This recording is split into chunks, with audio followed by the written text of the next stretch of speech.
You know, when I carried your ass to the ER, there was a kid there. His eyes were like, holy shit. Looking at me like I was a hero. There were no screaming fans, no cameras.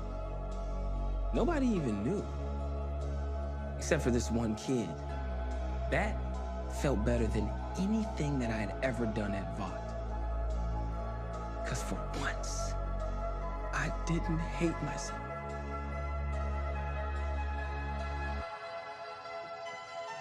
That's right.